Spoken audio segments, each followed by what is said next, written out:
Assalamualaikum warahmatullahi wabarakatuh. Perkenalkan, nama saya Darmaina Vita Utari, NPM 1821020342, kelas D, Prodi Hukum Tata Negara. Baik, di sini saya akan menjelaskan tentang kewarisan dalam Islam.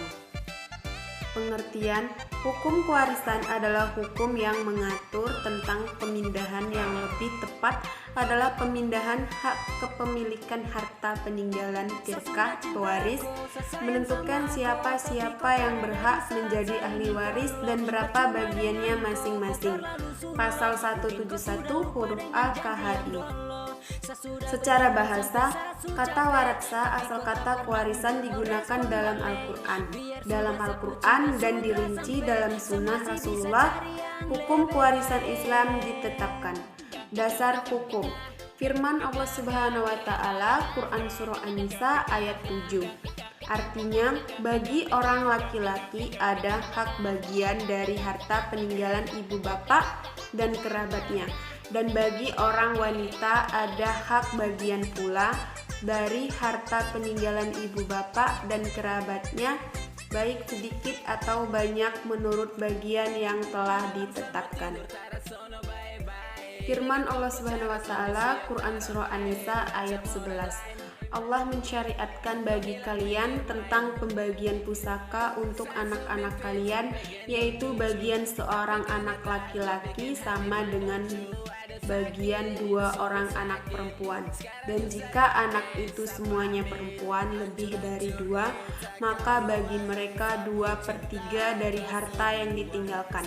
Jika anak perempuan itu seorang saja, maka ia memperoleh separuh harta, dan untuk dua orang ibu bapak bagi masing-masingnya 1/6 dari harta yang ditinggalkan. Jika yang meninggal itu mempunyai anak, jika orang yang meninggal tidak mempunyai anak dan ia diwarisi oleh ibu bapaknya saja, maka ibu bapak mendapat 1/3.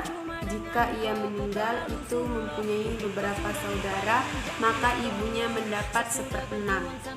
Pembagian tersebut di atas sesudah dipenuhi wasiat yang ia buat atau dan sesudah dibayar hutangnya. Tentang orang tuamu dan anak-anakmu, kamu tidak mengetahui siapa di antara mereka yang lebih dekat atau banyak manfaatnya bagimu. Ini adalah ketetapan dari Allah. Sesungguhnya Allah Maha Mengetahui lagi Maha Bijaksana. Hadis Nabi dari Abdullah ibnu Abbas yang diriwayatkan oleh Syurh Tirmidzi, artinya, telah menceritakan kepada kami Musa bin Ismail, telah menceritakan kepada kami Wuhaib, telah menceritakan kepada kami Ibnu Tawus dari ayahnya dari Ibnu Abbas dari Nabi Shallallahu Alaihi Wasallam bersabda, berikanlah bagian faraid atau warisan yang telah ditetapkan kepada yang berhak, maka bagian yang tersisa bagi pewaris lelaki yang paling dekat atau nasabnya. Hadis Nabi dari Usamah bin Zaid menurut riwayat Imam Muslim, artinya, telah menceritakan kepada kami Yahya bin Yahya dan Abu Bakar bin Abu Syaibah dan Isa bin Ibrahim, dan ini adalah lafaz Yahya.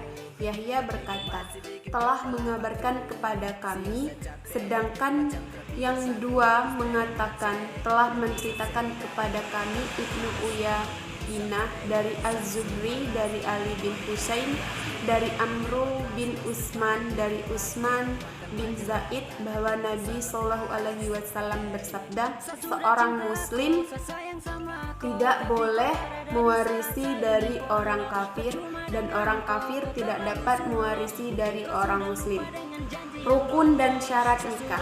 Rukun waris yang pertama, mewaris, yaitu orang yang mewariskan dan meninggalkan dunia, baik meninggal dunia secara hakiki atau karena keputusan hakim dinyatakan mati berdasarkan beberapa sebab. Yang kedua, maurus, yaitu harta peninggalan si mati yang akan dipusakai setelah dikurangi biaya perawatan, hutang-hutang zakat, dan setelah digunakan untuk melaksanakan wasiat. Harta pusaka disebut juga miros.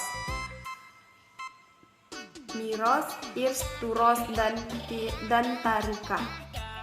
Yang ketiga, waris, yaitu orang yang mewarisi yang mempunyai hubungan dengan si mewarisi, baik hubungan itu karena hubungan kekeluargaan atau perkawinan.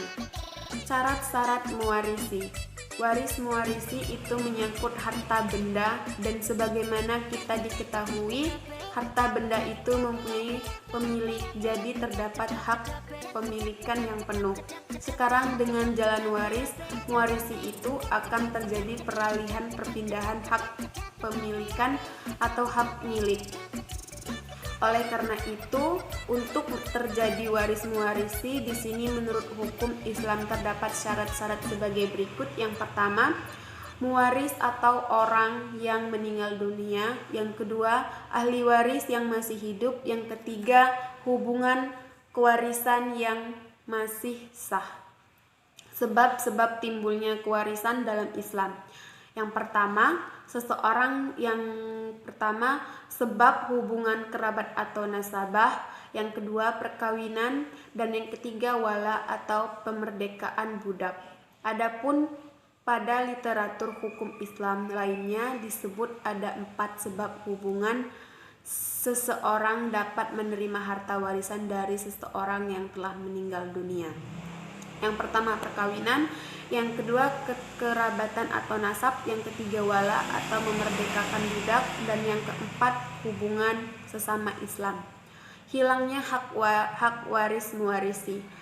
Halangan mewarisi adalah tindakan atau hal-hal yang dapat menggugurkan hak seseorang untuk mewarisi karena adanya sebab atau syarat mewarisi. Namun, karena sesuatu maka mereka tidak dapat menerima hak waris. Hal-hal yang menyebabkan ahli waris kehilangan hak mewarisi atau terhalang mewarisi adalah sebagai berikut. Yang pertama, perbudakan. Yang kedua, pembunuhan. Yang ketiga, berlainan agama. Baik, sekian penjelasan dari saya. Mohon maaf apabila ada salah-salah kata. Saya ucapkan terima kasih. Wassalamualaikum warahmatullahi wabarakatuh.